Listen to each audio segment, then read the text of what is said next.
सो है guys, news boy. तो सबसे पहले हम लोग बात कर लेते हैं हर्ष बेनीवाल वर्सेस शिवांगी जोशी के बारे में। हर्ष बेनीवाल तो यूट्यूबर एंड एक्टर है, आप सबको पता होगा। शिवांगी जोशी भी बता दूं एक एक्ट्रेस है एंड ये गई हुई है लॉकअप सीजन 2 में, जो कि अभी चल रहा है शो। उसी शो के एक एपिसोड में मेकर्स ने कॉन्टेस्टेंट्स को ये मैसेज दिखाया था स्क्रीन में, जहाँ लिखा हुआ है टुडेस ट्रेंडिंग टॉपिक। कुछ एक्टर्स ने खुलासा किया है कि उन्हें सिर्फ इसलिए फिल्मों से रिजेक्ट कर दिया गया क्योंकि उनके सोशल मीडिया फॉलोअर्स कम थे। क्या कंटेंट क्रिएटर्स ने टैलेंटेड एक्टर्स को इररेलेवेंट बना दिया है? ये मैसेज डिस्प्ले होने के कुछ टाइम बाद जो शिवांगी जोशी है वो एक कॉन्टेस्टेंट से कहती है, मैं किसी को जानती हूँ जो पहले इसमें बहुत ज्यादा ट्राई कर रहा था, एक्टिंग में बहुत ट्राई किया, बट उसको कोई भी अपॉर्चुनिटी नहीं मिल रही थी। इसके बाद वो एक यूट्यूबर बना, फेमस कंटेंट क्रिएटर बन गया। उसके बाद एक्टिंग के दरवाजे खुल गए उसके लिए, लोगों को उसका ऑडिशन भी नहीं चाहिए था। ये जो पर्टिकुलर क्लिप है ये काफी ज्यादा वायरल होने लगा। काफी सारे लोग फिर बोलने लगे कि शिवांगी यहाँ हर्ष बेनीवाल के बारे में बोल रही है। तो इसके ऊपर रिएक्ट करते हुए हर्ष बेनीवाल लिखे, मैंने कभी एक्टिंग के लिए स्ट्रगल नहीं किया।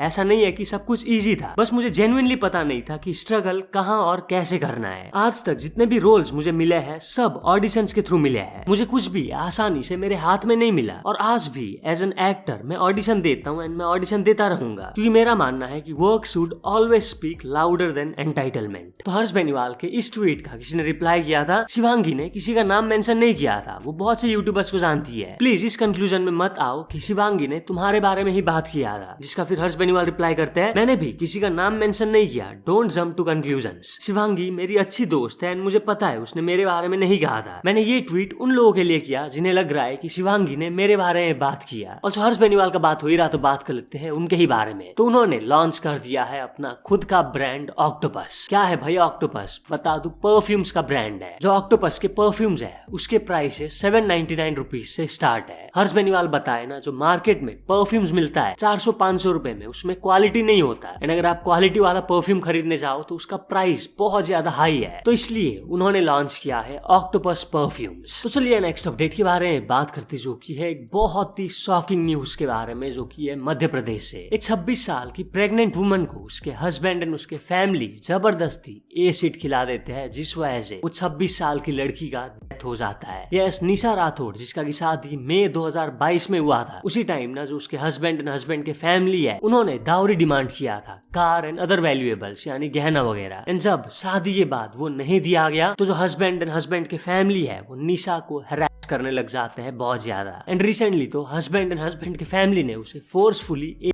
पिलाया, जिसके बाद ऑब्वियसली उसका तबीयत खराब हुआ, उसको हॉस्पिटल ले जाया गया। काफी दिनों से वहाँ उसका ट्रीटमेंट चल रहा था बट वो नहीं बच पाई। डेथ से पहले बता दूं, निशा एक वीडियो रिकॉर्ड करके बताई थी ना कि उसके हस्बैंड ने उसको किया एंड उसे फोर्स किया पीने के लिए। खैर इस मामले में बता दूं, निशा के हस्बैंड एंड उसके फैमिली मेंबर्स के अगेंस्ट में पुलिस ने केस रजिस्टर कर दिया है। एंड जो वो वीडियो रिकॉर्ड की थी से पहले उसको पुलिस एक इंपॉर्टेंट पीस ऑफ एविडेंस मान रही है। बता दूं, निशा के फैमिली ने क्लेम किया कि निशा ने पहले भी dowry harassment and domestic violence का कंप्लेंट किया था पुलिस को। तो चलिए नेक्स्ट अपडेट के बारे में बात करते, जो कि कॉकरोच जनता पार्टी के फाउंडर अभिजीत दीपके के बारे में। तो क्या कॉकरोच जनता पार्टी के फाउंडर एंड उनके साथ जितने भी लोग जुड़े हैं वो सबका व्हाट्सएप गवर्नमेंट मॉनिटर कर रहे हैं? हुआ क्या, कल अभिजीत दीपके ये ट्वीट किए थे। मेरे सोर्सेस ने मुझे इन्फॉर्म किया कि जो हमारे फोन्स है वो अंडर सर्विलेंस है एंड हमारे व्हाट्सएप कॉल्स एंड चैट्स को मॉनिटर किया जा रहा है। जो हमारे सोर्सेस है उन्होंने हमारे कन्वर्सेशंस जो हमने किए थे इंटरनल टीम के साथ उसको वर्ड टू वर्ड बताया। क्या लगता है आप लोगों को, सच में उनके व्हाट्सएप कॉल्स एंड चैट्स को मॉनिटर किया जा रहा है ऑफिशियल्स के द्वारा? बताना कमेंट्स में। ऑल्सो आपको पता होगा कॉकरोच जनता पार्टी का लगातार पिछले कुछ दिनों से दिन रात जंतर मंतर में प्रोटेस्ट चल रहा है। वो डिमांड कर रहे हैं इंडिया के एजुकेशन मिनिस्टर का रेजिग्नेशन। जब इसी प्रोटेस्ट के बारे में दिलजीत दोसांझ से पूछा गया तो वो कहे कि मुझे इन सब से दूर रखो, मैं एक आर्टिस्ट हूँ, पॉलिटिशियन नहीं। एग्जैक्टली वो क्या कहे आप देखिए। ब्रो जंतर मंतर प्रोटेस्ट बारे जंतर मंतर कहता प्रोटेस्ट चली ਜਾਂਦਾ ब्रो मैं तो दूर ही रखो यार प्रोटेस्ट और ਇਹਨਾਂ ਸਾਰੀਆਂ ਚੀਜ਼ਾਂ ਤੋਂ। I'm an artist bro, ਮੈਂ ਤਾਂ ਐਵੇਂ ਹੀ ਘੜੀਸ ਲੈ, ਮੈਂ ਥੋੜਾ ਨੇਤਾ ਸ਼ੇਤਾ ਯਾਰ, ਤੁਸੀਂ ਪਤਾ ਨਹੀਂ ਮੈਨੂੰ ਕੀ ਸਮਝਦੇ ਹੋ। ਦੇਖੋ ਸਾਰਾ ਕੁਝ ਕਦੇ ਠੀਕ ਨਹੀਂ ਹੋ ਸਕਦਾ, ਇਹ ਦੁਨੀਆ ਤੇ ਸਾਰਾ ਕੁਝ ਕਦੇ ਠੀਕ ਨਹੀਂ ਹੋ ਸਕਦਾ। ਨਾਨਕ ਦੁਖੀਆ ਸਭ ਸੰਸਾਰ, ਸੋ ਸੁਖੀਆ ਜੋ ਨਾਮ ਆਧਾਰ। ਸੋ ਜਿਹੜੇ ਪ੍ਰੋਟੈਸਟ ਕਰ ਰਹੇ ਉਹਨਾਂ ਨੂੰ ਵੀ ਮੁਬਾਰਕਾਂ, ਜਿਨ੍ਹਾਂ ਲਈ ਪ੍ਰੋਟੈਸਟ ਹੋ ਰਿਹਾ ਉਹਨਾਂ ਨੂੰ भी मुबारक, ਮੈਨੂੰ पता नहीं। तो चलिए नेक्स्ट अपडेट के बारे में बात करते, जो कि है केतन, सिया एंड चेतन के केस के बारे में। जैसे कि आप सबको पता होगा, सिया एंड उसके बॉयफ्रेंड चेतन मिलके सिया के फियांसे केतन को लोहागढ़ फोर्ट से पुश करके मार दिए, जिस मामले में अभी सिया एंड उसके बॉयफ्रेंड चेतन जेल में है। तो ना रिसेंटली केतन के फैमिली सिया शिया से रिलेटेड बताए थे कि जो शिया है वो दारू पीती है, पार्टीज वगैरह करती है, क्लब्स में जाती है। जिसके बाद जो शिया की मदर है उन्होंने बताया था कि ऐसा कुछ भी नहीं है, मेरी बेटी दारू नहीं पीती, क्लब में नहीं जाती। वेल इसके चलते अभी एक वीडियो वायरल जा रहा है शिया का, जहाँ आप देख सकते हो वो एक क्लब के अंदर है, वो किसी के साथ बात कर रही है फोन में, बट देख सकते हो पब में है वो। जिसके बाद जो लोग है वो शिया की मदर को झूठी बोल रही है। लोग बोल रहे हैं ना शिया ने केतन को मार दिया, इसके बावजूद जो उसकी मदर है वो उसे डिफेंड कर रही है। ऑल्सो मैंने बताया था, आपको पता होगा 2 दिन पहले कि जो लोहागढ़ फोर्ट है जहाँ से शिया ने केतन को धक्का दिया था, वहाँ उसी जगह को देखने के लिए काफी सारे लोग जाने लग गए। 50% का राइज हो गया था भाई टूरिस्ट का। वहाँ लोग सिक्योरिटी गार्ड्स को लोगों को पूछ रहे थे कि शिया ने जहाँ से केतन को धक्का दिया वो जगह कहाँ है। कुछ लोग तो उसको शिया पॉइंट भी बोलने लग गए थे। पहले अब इसी के चलते लोहागढ़ फोर्ट को कुछ दिनों के लिए बंद कर दिया गया है, क्योंकि उस जगह में पुलिस इन्वेस्टिगेट कर रहे हैं। क्या पता अभी भी उस केस से रिलेटेड कुछ एविडेंस मिल जाए। एंड काफी सारे लोग कि वहाँ जाने से इन्वेस्टिगेशन में दिक्कत हो रहा था। ऑल्सो जो एविडेंसेस है वो भी गायब हो सकता है। ऑल्सो इसी के चलते एक लड़की का वीडियो वायरल जा रहा है मेट्रो से, जहाँ आप देख सकते हो जो लड़की है वो एक बुक पढ़ रही है जिसका टाइटल है how to kill man and get away with it, मतलब आदमी को कैसे मारे एंड आप पकड़े भी ना जाओ। लोग शॉक्ड है भाई ये वायरल वीडियो देख के कि क्या बुक पढ़ रही है लड़की। आई डोंट नो भाई बुक के अंदर क्या है, क्या सच में सिखाया गया है कि आदमी को कैसे मारे एंड आप पकड़े ना जाओ, या फिर नहीं कुछ और स्टोरी है, बताना कमेंट्स में। तो चलिए नेक्स्ट अपडेट के बारे में बात करती, जो की है एक फीमेल डॉक्टर के बारे में जो मोहाली के फोर्टिस हॉस्पिटल के अंदर बाइक लेके पहुंच गई। यस कोई एक आदमी बाइक चला रहा था एंड पीछे बैठी थी ये female doctor Swapna Mishra and background में गाना चल रहा था धूम मचा ले धूम मचा ले। आप देख सकते हो वो पीछे बैठी है एंड वेव करके वो एंट्री ले रही है। बेसिकली हॉस्पिटल का था सिल्वर जुबली एंड जितने भी हॉस्पिटल के स्टाफ थे वो सेलिब्रेट कर रहे थे ना, बट काफी सारे लोगों को ये बिल्कुल भी पसंद नहीं आया। इनफैक्ट लोग तो पंजाब पुलिस को मोहाली के डीसी को टैग करने लगे कहते हुए कि इस मामले में एक्शन लो। वेल जैसे ही काफी सारे लोग क्रिटिसाइज करने लगे, काफी ज्यादा बैकलैश मिलने लगा। जो हॉस्पिटल वाले हैं वो एक ऑफिशियल स्टेटमेंट जारी किए जहाँ वो बताए कि हम ये क्लियर कर देना चाहते हैं कि जो हमारा 25th एनिवर्सरी सेलिब्रेशन है उसको हमने बहुत ही responsible and well planned manner में कंडक्ट किया था। इवेंट हमने संडे को रखा था ओपीडी लॉबी में, जो कि उस दिन पेशेंट्स के लिए बंद था। वहाँ सिर्फ डॉक्टर्स, नर्सेस एंड बाकी स्टाफ्स थे। जो सेलिब्रेशन वहाँ किया गया उससे कोई भी इमरजेंसी सर्विसेज इम्पैक्ट नहीं हुआ। सारे क्लिनिकल ऑपरेशंस सीमलेसली चल रहा था। पेशेंट को या अटेंडेंट को उससे कोई भी दिक्कत नहीं हुआ। तो चलिए नेक्स्ट अपडेट के बारे में बात करते, जो की है एक GTA 6 फैन के बारे में जिन्होंने अपनी वाइफ से एक कॉन्ट्रैक्ट साइन करवा लिया। भाई कॉन्ट्रैक्ट में क्या लिखा हुआ है, नवंबर 19, 2026 से नवंबर 29, 2026 तक मैं जितना चाहे उतना GTA 6 खेल सकूंगा। एंड जब मैं गेम खेल रहा हूँ टीवी में मिशन चल रहा होगा या कट सीन, हाइस्ट या ऑनलाइन सेशन चल रहा होगा, उस टाइम पे तुम टीवी के सामने से नहीं गुजरोगी। ये स्ट्रिक्टली मना है एंड अगर तुम ऐसा करती हो तो उसके कॉन्सिक्वेंसेज होंगे। नंबर 3, अगर मैं कोई भी मिशन में फेल हो जाता हूँ एंड मैं गुस्सा हो जाता हूँ तो तुम ये मत बोलना कि ये बस मिशन है, तुम बाद में कंप्लीट कर लो। और गेम खेलते टाइम कोई भी हग्स, किसेस, बात करना या मुझे ये कहना कि ये सामान लेके आओ वहाँ से, या फिर क्या तुम इसमें मेरा मदद कर सकते हो, ये सब तुम नहीं कर सकती या कह सकती जब तक मैं मिशन कंप्लीट कर लूं या सेफ हाउस में चले जाऊं। एंड लास्ट में क्या लिखा है, अगर तो तुम एटलीस्ट 40 पाउंड्स कंट्रीब्यूट करती हो गेम खरीदने के लिए तो नंबर 2 से लेके 4 तक जितने भी रूल्स है उसमें से कोई भी एक तुम हटा सकती हो। हद हो गई भाई, और मैं एक हूँ जिसने GTA कभी खेला ही नहीं है, तो मुझे तो क्या है भाई, नो टेंशन। तो चलिए नेक्स्ट अपडेट के बारे में बात करते, जो की है समय रायना, सौरभ जोशी एंड टेक्निकल गुरुजी के बारे में। तो किसी ने AI का यूज करके इनका क्या बना दिया आप देखिए। मैं चिंता हूँ टेक्निकल गुरुजी, जा सोरा जोशी blog attack, technical Guruji unboxing attack.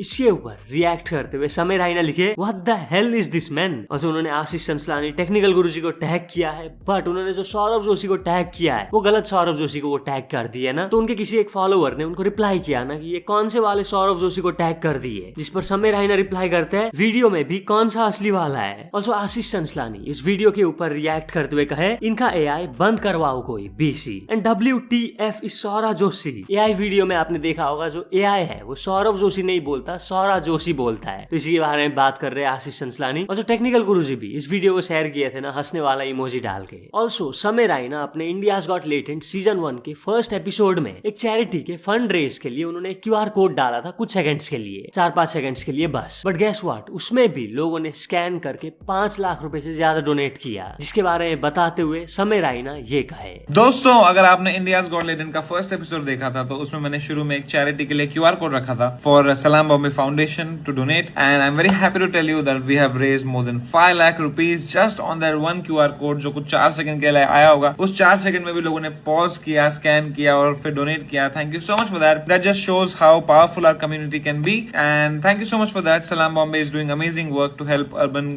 slum kids reach their dreams and make world a more equal place for them, and thank you so much and let's do more of this। मुझे बहुत अच्छा लगा, मैं नींद से उठा, बारिश का मौसम था, मेरा मन ऑलरेडी खुश था, ये न्यूज पढ़ के I became more happy, and thank you so much for everything and we'll keep doing more of this in the future episodes, and the next episode is coming in 2 days। तो चलिए next update के बारे में बात करती जो है reality behind this viral picture के बारे में। पिक्चर में आप देख सकते हो विराट कोहली है, अनुष्का शर्मा है। थोड़ा सा पुराना पिक्चर है जब वो इंग्लैंड में मैच देख रहे थे। ये पिक्चर में आप देख सकते हो अनुष्का शर्मा का कपड़ा शॉर्ट है, बट शिखर धवन की वाइफ जो पिक्चर पोस्ट की थी अपने इंस्टाग्राम में, उसमें आप देख सकते हो अनुष्का शर्मा का कपड़ा लंबा है। इस पिक्चर में जो वो ड्रेस पहनी है वही ड्रेस अनुष्का शर्मा ने पहना है। तो ये कैसे हो गया कि एक में शॉर्ट है एक में लंबा? लोग सवाल करने लगे ना, जिस पर रिसेंटली सोफी धवन, शिखर धवन की वाइफ, रिएक्ट करते हुए कही जो ये पिक्चर है मैंने ICC के पेज से उठाया था एंड उसको मैंने लंबा बनाया to fit the portrait size. Basically उन्होंने AI के थ्रू एडिट करके ये बनाया था to fit Instagram portrait format. तो चलिए नेक्स्ट अपडेट के बारे में बात करती जो की है थारा भाई जोगिंदर का हवाबाजी गॉन रॉन्ग के बारे में। एक वीडियो अभी वायरल जा रहा है जहां आप देख सकते हो थारा भाई जोगिंदर कार में है एंड उनके पीछे काफिला है भाई, गाड़ियों का फुल हवाबाजी चल रहा है, उनके बॉडीगार्ड्स भी है भाई। बट इसी वीडियो में फिर ट्रांजिशन आता है जहां थारा भाई जोगिंदर उदास है। क्यों? क्योंकि उनके काफिले का एक गाड़ी का एक्सीडेंट हो गया। देख सकते हो कार का हालत, इसलिए हवाबाजी नहीं करना चाहिए। तो चलिए नेक्स्ट अपडेट के बारे में बात करती जो की है व्हाट्सएप यूजर नेम्स के बारे में। तो गवर्नमेंट ऑफ इंडिया ने व्हाट्सएप को कह दिया है कि जो तुम अपना नया फीचर ला रहे हो यूजर नेम्स का, उसको अभी इंडिया में मत लाओ, होल्ड पे रखो। गवर्नमेंट ने व्हाट्सएप को 3 दिन का टाइम दिया है एक्सप्लेन करने के लिए कि जो यूजर नेम्स फीचर है वो कैसे काम करेगा। यस, 2 दिन पहले मैंने बताया था, आपको पता होगा व्हाट्सएप एक नया फीचर ला रहे यूजर नेम का, जिससे क्या होगा अगर आपको किसी से व्हाट्सएप पे बात करना है तो उसका नंबर आपको नहीं चाहिए रहेगा, उसका यूजर नेम आपको मिल जाए तो आप उससे बात कर सकोगे। तो उस फीचर को अभी इंडिया में लाने से रोका गया है। क्यों? क्योंकि इससे जो ऑनलाइन फ्रॉड है, फिशिंग है, डिजिटल अरेस्ट स्कैम है, इंपर्सोनेशन अटैक्स है, ये सब बढ़ जाएगा। फॉर एग्जाम्पल, अगर किसी ने मुंबई क्राइम ब्रांच के नाम से यूजर नेम ले लिया एंड देन फिर वो लोगों को ठगने लगा तो फिर वो ब्लैकमेल वगैरह करके लोगों से पैसे ले सकता है, जो कि अभी चल भी रहा है। डिजिटल अरेस्ट का जो स्कैम है आप सबको पता होगा। ऑब्वियसली गवर्नमेंट ने अभी व्हाट्सएप को 3 दिन का टाइम दिया है, वो अच्छे से समझेंगे ना इस फीचर को कि कैसे क्या काम करेगा। जो स्कैम्स है वो तो नहीं बढ़ेगा इससे, एंड अगर उनको लगेगा कि ये सेफ है तो आ जाएगा भाई फीचर यूजर नेम्स का। तो चलिए नेक्स्ट अपडेट के बारे में बात करती जो की है एक्ट्रेस दिया मिर्जा के बारे में। तो इनका एक इंटरव्यू का क्लिप अभी वायरल जा रहा है जिसको कि काफी सारे लोग क्रिटिसाइज कर रहे हैं। कौन सा क्लिप क्यों क्रिटिसाइज किया जा रहा है, मैं अमित किल्लोर का एक वीडियो दिखा देता हूँ, आप समझ जाओगे। आप देखिए भाई, ये वीडियो सुनना, इससे ज्यादा टोन डेफ चीज मैंने आज तक जिंदगी में नहीं सुनी है। ये दोनों की दोनों लड़कियां पहले मूवीज में काम करती थी लेकिन थोड़ा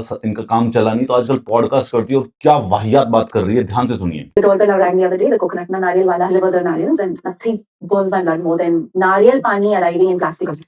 मेरा खून उबल जाता है जब मैं ये देखती हूँ कि नारियल पानी वाला जो है वो प्लास्टिक की थैली में नारियल ले आया। It's plastic straws. So this boy, बेचारा, he didn't know who he was delivering to. So he rang the doorbell, and Avyan ran to the door, opened the door. उसका बेटा होगा Avyan. It's the nariyal wala with the nariyals. So he stands there with his hands on his hips, says, "भैया, भैया क्यों लेकर आए? Plastic में लेके आए हो? हमारे घर में प्लास्टिक नॉट अलाउड है। प्लास्टिक not आप allowed उसको प्लास्टिक से निकालो, निकालो। उसको नीचे रखो, नीचे- प्लास्टिक और स्ट्रॉ लेके जाओ." Imagine, I just stand up to somebody who's an adult. Imagine to stand up to somebody who's an adult. दिया मिर्जा का खून खोल जाता है जब ये नारियल पानी वाले को प्लास्टिक का थैला यूज करते देख लेती है। मैंने इंटरनेट पे सर्च किया, इसके पास है एक Audi Q7। मैं नहीं कह रहा हूं, मैंने चैट जीपीटी से पता किया। एक Audi Q7 को बनाने में इतना कार्बन खर्च होता है जितना एक नॉर्मल भारतीय 6 से 9 साल में करता है पूरा अकेला। और नॉर्मल ऑर्डिनरी भारत जो गरीब बेचारा नारियल पानी वाला है वो 15 साल में इतना एनवायरमेंट पे इंपैक्ट डालेगा जितना इस औरत की एक गाड़ी करती है। इसके पास 2 और गाड़ी है, इसमें एड में 3 है, मैंने कहीं और और भी पड़ा कुछ इलेक्ट्रिक गाड़ी भी। ये अकेली औरत सिर्फ गाड़ियां खरीद खरीद के 100 साल के अंदर जितना भारतीय एनवायरमेंट खराब करता है ये उतना कर चुकी है। और उसके बाद वो Soha Ali Khan, you know such the conviction to stand up against adults, भाई वो पटौदी खानदान से बिलोंग करती है। उनका पूरा परिवार मिलके ना कम से कम नहीं तो 50,000 लोग जितना एनवायरमेंट पे इंपैक्ट डालते हैं अकेले इनकी फैमिली डालती होगी। कोई गरीब नारियल वाला है ना, उसको तो कोई कुछ भी बोल सकता है, इसीलिए यू नो खून खोलता है। तो चलिए नेक्स्ट अपडेट के बारे में बात करते जो की है 3 स्टेट्स में वांटेड चोर के बारे में, जिसको की पुलिस ने रिसेंटली पकड़ लिया। एक वीडियो इसका वायरल जा रहा है ये, जहां आप देख सकते हो वो ट्रेन में लटका हुआ है। क्यों? पुलिस से बचने के लिए, ताकि पुलिस उसको ना पकड़े। ये बता दूं तमिलनाडु का तो वांटेड चोर था ही, ऑल्सो बाकी नेबरिंग स्टेट्स में भी ये वांटेड था। तमिलनाडु पुलिस ने लास्ट मंथ इसको अरेस्ट किया था, ठीक है, बट जब इसको मेडिकल एग्जामिनेशन के लिए ले जाया जा रहा था तब ये भाग गया था। जिसके बाद वो फिर से ट्रेन के पैसेंजर्स को टारगेट करने लगा, चोरी करने लगा। पिछले 6 सालों से वो ट्रेन में चोरी करता था। ये पैसेंजर बन के एसी डब्बे में चढ़ता था टिकट के साथ। जिसके बाद ये पैसेंजर्स का बैग्स, जिसमें लैपटॉप्स होते थे, मोबाइल फोन, ऑल्सो गहने चोरी करता था। जिसके बाद ये क्या करता था, मूविंग ट्रेन से ही एक आइसोलेटेड लोकेशन में जंप कर देता था। इसलिए इसको चेस करना काफी ज्यादा डिफिकल्ट हुआ था पुलिस को। इतना ही नहीं, वो ज्यादा करके चोरी रात को करता था ताकि सीसीटीवी में उसका चेहरा अच्छे से नहीं आए। जब रिसेंटली पुलिस इसको ट्रेन में अरेस्ट किए, उसके वहां से 65,500 rupees cash, laptop and 2 mobile phones मिले जो कि चोरी के ही थे। इतना ही नहीं, इसके अगेंस्ट में कोल्लम डिस्ट्रिक्ट के कई पुलिस स्टेशन में चोरी का, रॉबरी का, एनडीपीएस यानी ड्रग्स का, ऑल्सो पॉक्सो केसेस रजिस्टर्ड है। खैर अरेस्ट करके इसको कोर्ट ले जाया गया एंड कोर्ट ने इसे जुडिशियल कस्टडी में भेज दिया है। जुडिशियल कस्टडी जेल ही होता है। तो चलिए नेक्स्ट अपडेट के बारे में बात करती जो की है वायरल ऐप के बारे में, जिसके थ्रू जो लोग हैं वो ई रिक्शा को बंद कर दे रहे हैं। जिसके बारे में मैं ऑलरेडी कल बता चुका हूँ। पता नहीं, कुछ तो एक ऐप आया है मार्केट में जिसके थ्रू लोग क्या कर रहे हैं, चलती ई रिक्शा को फोन से ही बंद कर दे रहे हैं। जिससे ऑफ कोर्स काफी सारे ई रिक्शा ड्राइवर्स अभी परेशान हो रहे हैं। अनिल सिंह इससे रिलेटेड एक वीडियो पोस्ट किए जहाँ वो स्लैम किए ना उन लोगों को जो लोग ये हरकत कर रहे हैं, ई रिक्शा को बंद कर दे रहे हैं रोड में। वो क्या कहे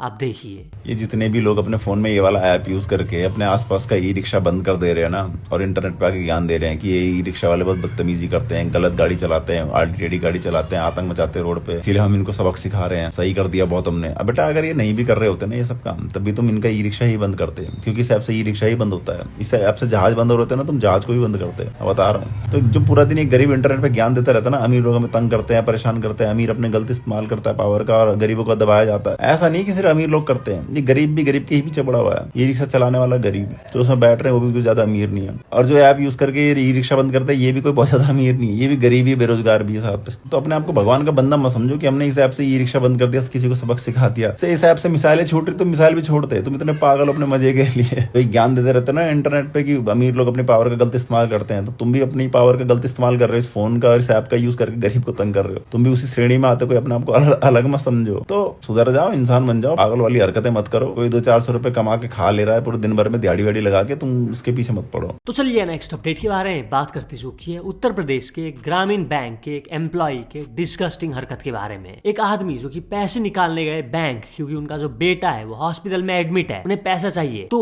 जो एम्प्लॉय है वो बिजी थी खाने में। जो आदमी है वो पहले भी बता दूं बैंक गए थे पैसे निकालने, बट कुछ ना कुछ क्या क्या बता के उनको भेज दिया गया था। एंड रिसेंटली जब वो फीमेल बैंक एम्प्लॉय उस आदमी को कह दी कि मैं खाना खा रही हूँ, अभी काम नहीं कर सकती, तो उस पर एक और आदमी वो गुस्सा हो गए, वो कन्फ्रंट किए उस एम्प्लॉय को। आरबीआई की क्या गाइडलाइंस है? हंस के नहीं होगा मैडम, यहाँ पे उसका बच्चा बीमार है, आप उसके खाते में पैसा है, आप उसका खाता चालू करिए। आपने 100 रुपए जमा करवाए हैं, आपने खाता उसका चालू करवाया, क्यों नहीं उसका पैसा निकाल रही है? बिल्कुल आप करिए 112 पे कॉल, तमीज से बात करिएगा। आप समझ में आया? आप कर्मचारी हैं, आप नौकर ही हैं, सरकारी नौकर हैं आप नहीं, आप सरकारी नौकर ही हैं। खाना खाने का आरबीआई की क्या गाइडलाइंस है? हर एम्प्लॉय अपना अलग लंच करे, काम नहीं बंद होगा बैंक का, है ऐसा या नहीं है? ये सरकारी नौकर होकर तमीज से बात कर रही हैं? इसी तरीके से बात होती है। उसका बच्चा बीमार है, अभी बच्चे का अगर कुछ भी होता है, बच्चे को कोई दिक्कत होती, कौन इसका जिम्मेदार होगा? आरबीआई की सभी गाइडलाइंस है, अपना अलग अलग लंच करिए, काम जो है वो होता रहेगा, काम नहीं बंद होगा बैंक का। ये है या नहीं है? कैशियर काउंटर पे नहीं होगा तो तू आके काम करेगा? इसी तरीके से बात की जाएगी। जिस तरीके से तू बात कर रहा है, तुझे इतनी तमीज नहीं है कि लंच कर रहा है स्टाफ और बदतमीजी कर रहा है। लंच इकट्ठा किया जाएगा, यही गाइडलाइंस है आपकी उसकी। जाके जहाँ तुझे गाइडलाइंस का बोलो मैडम उल्लंघन कर रही है, लंच कर रही है। तो बस आज के लिए बस इतने अपडेट्स थे। अगर तो वीडियो पसंद आया तो लाइक जरूर कर देना। मिलते हैं अपने नेक्स्ट वीडियो में।